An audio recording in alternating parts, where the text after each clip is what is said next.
Well, joining us to discuss all these latest developments is the newly minted House Republican Conference Chair, New York Congresswoman Elise Stefanik. Madam Chairman, good to see you. Welcome back to the show. Congratulations on your new job. Thank you so much. Excited to be with you, Sean.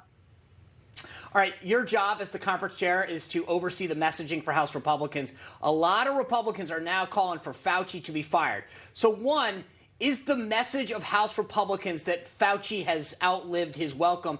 And do you personally think he should be fired? I personally think that Fauci has definitely outlived his welcome, and whether it was his mixed messaging regarding mask wearing, remember at the early part of coronavirus, they advised the American people not to wear masks, whether it was his recent testimony 2 weeks ago with Rand Paul equivocating about the truth that U.S. taxpayer dollars are going towards the Wuhan Lab.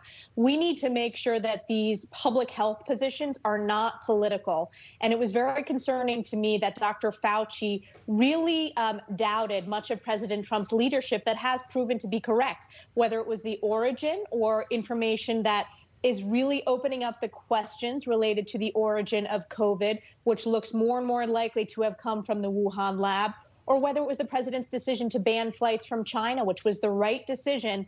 Also, I was very concerned about Dr. Fauci's real push to continue to keep the economy closed.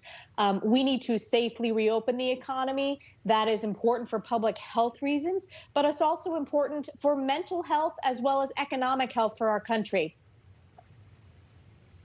You know, last year, President Trump said that he had seen evidence that COVID was leaked from a lab in Wuhan. As you heard him just say from our show last night or on our network, that no one believed him.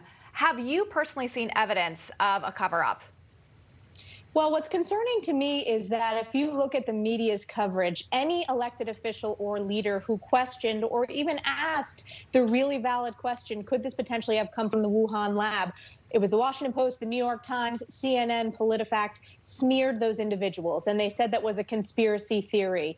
That is not the job of the press to smear individuals. The job of the press is to investigate and get to the bottom of it, not to have groupthink to completely ignore really valid questions. So I think this is showing the true bias of the media and how a year ago at this point, they were doing everything they could to question President Trump's leadership.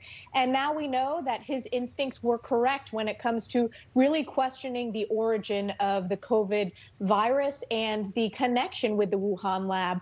I also think it further highlights U.S. taxpayer dollars should not be going towards research in China, in Chinese labs. I know that Dr. Fauci said $600,000 is a modest amount, but for a U.S. taxpayer, that's significant dollars. It is wasteful spending, and obviously it has created huge damage and loss of lives across the world.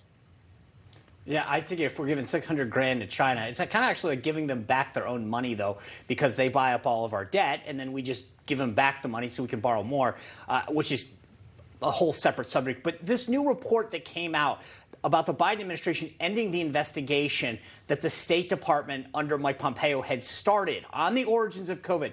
Apparently, the whole reason they stopped it is because they didn't want Trump to look good. Now the report is released today, and what does the Biden administration do? Immediately task the intelligence community to find the origins in the next 90 days. It was like once they got their hand caught in the cookie jar, they went, oh, now we're tasking the intel. I'm very concerned that what have they been doing? Why did it take this to trigger that 90-day? We should have been doing this a long time ago. That's correct, Sean. And I think it was the strong leadership from Secretary Pompeo and President Trump to initiate that investigation. Every American wants the answer as to the origin of COVID-19, as well as every scientist should want to know the answer to the origin of COVID-19. The fact that the Biden administration shut that down, that's an affront to every American and every U.S. taxpayer in this country. Again, this is about playing politics, and the media should hold them accountable. They do everything they can to treat Joe Biden with a very different set of standards than they treated President Trump. So it is unfortunate that the American people are going to have to wait. That investigation should never have been stopped and should have continued. And I'm sorry that the American people are dealing with politicization from President Biden. Yeah. Switching gears with you here, want to get your opinion as chairwoman. We've seen a recent rise in anti-Semitism. CNN's Chris Cuomo said that Republicans are the ones playing ugly here. Listen to this. You use any ugly tactic you can to blame something bad on Democrats at a time when the Jewish people face increased violence and threats. True. Anti-Semitism is on the rise. True. But where does he say it's on the rise? In the Democrat Party, and is completely ignored by Speaker Nancy Pelosi. This is who you guys are now. This is not about Pelosi and the Democrats. That's not where the anti-Semitism is coming from. Okay, the interesting point about all of this, Chairwoman, is that the progressives are the ones who are making Israel the bad guy here. I want to play one more clip for you. Listen to this. We need to stop. We need to stop and look at the fact that our own country is enabling it with billions of dollars every year being issued to Israel, even though they are promoting racism and dehumanization. It is a conflict where one country, funded and supported by the United States government, continues an illegal military occupation over another group of people. Okay, does it concern you that you have House members across the aisle who are siding with a terrorist group, Hamas? Yes, it's very concerning, and it's very clear that Democrats wavered and hesitated in their support of Israel. Some of their most prominent voices, whether it's Ilhan Omar or AOC or Rashida Tlaib, have said heinous statements that are both anti-Semitic but also compare Israel to an apartheid state. Republicans are very united and clear. Israel is our closest and most important ally in the Middle East and frankly around the world. We stand strongly with Israel. We continue to support security assistance to Israel, which Democrats opposed just last week in a floor vote.